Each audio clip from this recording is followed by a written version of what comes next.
अस्सलाम वालेकुम। उम्मीद है कि आप सब दोस्त खैरियत से होंगे। मेरी आपसे एक ही गुजारिश होती है कि मीडिया फोकस चैनल को सब्सक्राइब करें, बेल आइकन को दबाएं कि आपको सारे नोटिफिकेशंस मिलें, और उसके साथ साथ अगर अच्छा लगे तो इसको लाइक और शेयर करें। यही मेरी कामयाबी है। गुज़िश्ता कुछ दिनों से आज़ाद कश्मीर की सूरत हाल ख़राब से ख़राब तर होती जा रही।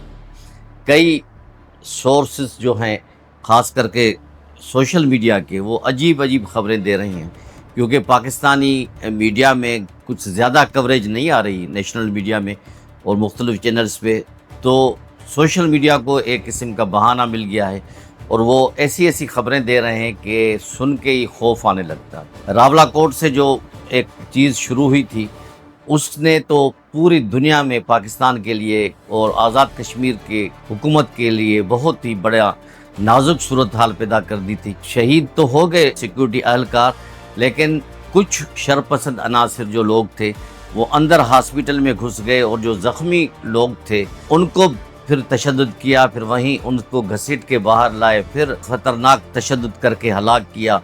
और कहने वाले तो ये भी कहते हैं कि वो उनकी लाशें जो थीं उनकी भी बेहुरमती की गई। और जो एहतजाज अगर पुरअमन है तो फिर ये निकाब पोशी वाले लोग कौन हैं? इस किस्म का एहतजाज तो पुरअमन कभी हमने नहीं देखा। और इस किस्म के एहतजाज में जिस किस्म की तोड़ फोड़ और लोगों को उकसाया जा रहा है बगावत पे, ये सारी सूरत हाल जो है जैसे जम्मू और कश्मीर में होती थी उससे ये मुशाबित कर रही है। क्योंकि हो सकता है कि इंडिया इस सूरत हाल से नाजायज़ फ़ायदा उठाता हो, अपने कुछ एजेंट उनमें घुसाए हों जो इस पूरी सूरत हाल को, पुरअमन तहरीक को ख़राब कर रही है। हुकूमत के कहने के मुताबिक जो उनके मुतालबात हैं उसमें से तकरीबन 80% से ज़्यादा वो मान चुकी है। अभी जो बाकी थोड़े हैं उन पे भी बातचीत हो सकती है, लेकिन इस किस्म के मुजाहरों से, यानी वो रावलाकोट को उन्होंने अपना बेस बना रहे हैं, कोटली तक वो पहुँच गए हैं सारे काफिले, और वहाँ से फिर वो मुजफ्फराबाद आएंगे। और जो 9 तारीख को उन्होंने कॉल दी थी उसमें दुकानें, मार्केट्स खुली, कुछ बंद हो गई। यानी एक अजीब कशमकश की सूरत हाल है। और ये सूरत हाल, ये कहने वाले ये कह रहे हैं कि हो सकता है कि पाकिस्तान के और आज़ाद कश्मीर हुकूमत के हाथ से खुदा न खास्ता निकल न जाए। इस किस्म की ये साजिश और प्लान की गई है। उनको इस तरह उकसाया जा रहा है गरीब कश्मीरियों को जो पुरअमन शहरी हैं।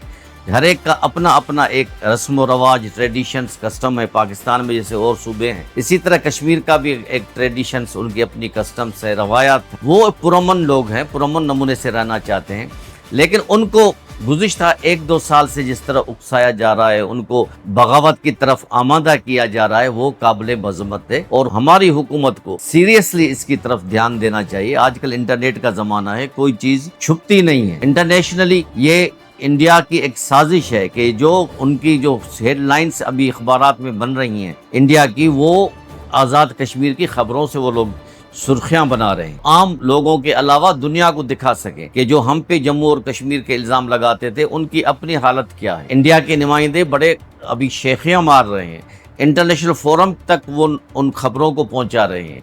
ये किसकी बेइज्जती है? ये हमारी बेइज्जती है। ये हमारे मुल्क के लिए बड़ी तशवीशनाक की खबर है, वफाकी हुकूमत के लिए भी और आज़ाद कश्मीर हुकूमत के लिए। क्योंकि पाकिस्तान का ये, पाकिस्तानी अवाम का ये मौक़िफ़ है कि कश्मीर पाकिस्तान का अटूट अंग है। ये अंग भी अगर आधा हिस्सा हमारे पास है, आधा इंडिया के पास, बल्कि आधा से ज़्यादा, लेकिन जो हमारा पास जो इलाका है, अगर वहाँ भी सुकून नहीं होगा तो फिर हम पूरे कश्मीर को दुश्मन कैसे गवारा करेगा कि पाकिस्तान के पास जाए। ये बातें ज़रा सोचने की हैं, समझने की हैं।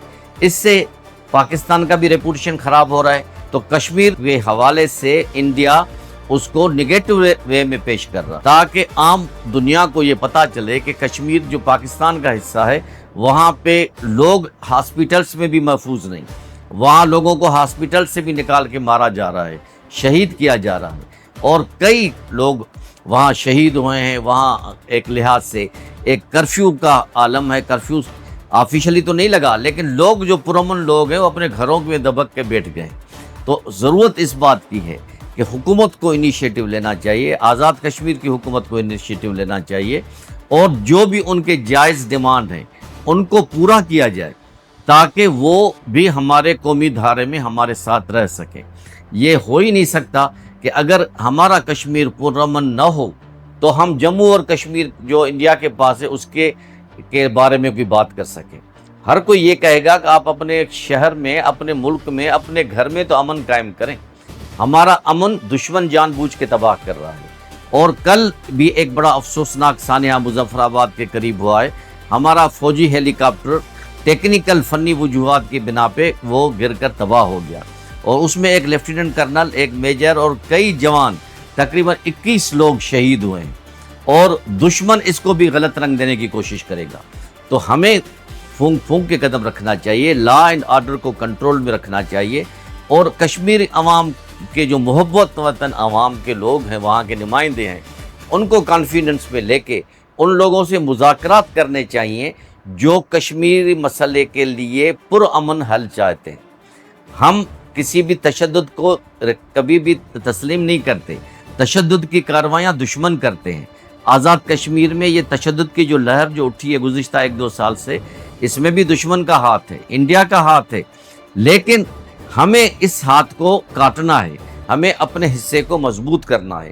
اگر ہمارے کشمیر میں پرامن حالات ہوں گے تو انٹرنیشنلی ہمیں ریکگنائز کیا جائے گا کہ پاکستان نے اپنے کشمیر میں امن کیا ہے. لیکن ہندوستان کی صورتحال اس سے اب برعکس ہے. وہاں لوگوں کو مارا جا رہا ہے، ان کے عصمت دری کی جا رہی ہے، غریبوں لڑکیوں کی. لیکن اس کے باوجود انڈیا جو ہے بڑی اپنی وہ بے شرمی کے ساتھ ڈٹا ہوا ہے. لیکن ضرورت اس بات کی ہے کہ ہم لوگ وہاں کے لوگوں کو ان کے جو معیار کے مطابق، ان کے جو اپنے مطالبات ہیں، جائز مطالبات، ان کو پورا کرنے کی کوشش کریں تاکہ یہ پورا خطہ امن کا گہوارہ کہلوائے. اور جو جموں اور کشمیر کا جو علاقہ ہے وہاں کے لوگ بھی سوچیں کہ ہمارا جو دوسرا حصہ ہے آزاد کشمیر، وہاں پہ امن ہے تو یہاں پہ بھی امن ہونا چاہیے. اب جو نئی جنریشن آ رہی ہے ان کو ہم کیا پیغام دے رہے ہیں؟ نئی جنریشن جو کشمیر، آزاد کشمیر جو ہمارا علاقہ ہے، اس کی جو ینگ جنریشن ہے وہ اس پہ کیا برین واش لوگ کریں گے؟ ان کو اس پہ بھی حکومت کو توجہ دینی چاہیے کہ ہمارا یوتھ کیا سوچتا ہے کشمیر کے بارے میں، پاکستانی گورنمنٹ کے بارے میں. جو انڈیا کے مظالم تو کبھی بھی نہیں رکیں گے. جموں کشمیر میں کوئی بھی حملہ ہوتا ہے تو اس کا اثر آزاد کشمیر میں پڑتا ہے. اسی طرح اگر آزاد کشمیر میں خدا نخواستہ کوئی ٹیررسٹ کارروائیاں یا کوئی حالات خراب ہوئے تو اس کا اثر جموں اینڈ کشمیر میں پڑے گا. تو یہ ساری باتیں واضح ہیں، ایک دوسرے سے جڑی ہوئی ہیں. ہماری حکومت، ہماری پاکستانی گورنمنٹ جس طرح سفارتی کام دوسرے ملکوں کے لیے کر رہی ہے، اپنے ملک کے عوام کے لیے بھی باتیں کرے. آزاد کشمیر کے لوگوں کے ساتھ، ان کی گورنمنٹ کے ساتھ مل کے ان مظاہرین کے ساتھ بات کریں جو محب وطن ہیں. ہم امید کرتے ہیں کہ انشاءاللہ آزاد کشمیر میں امن قائم ہوگا اور لوگ سکون کی زندگی گزاریں گے.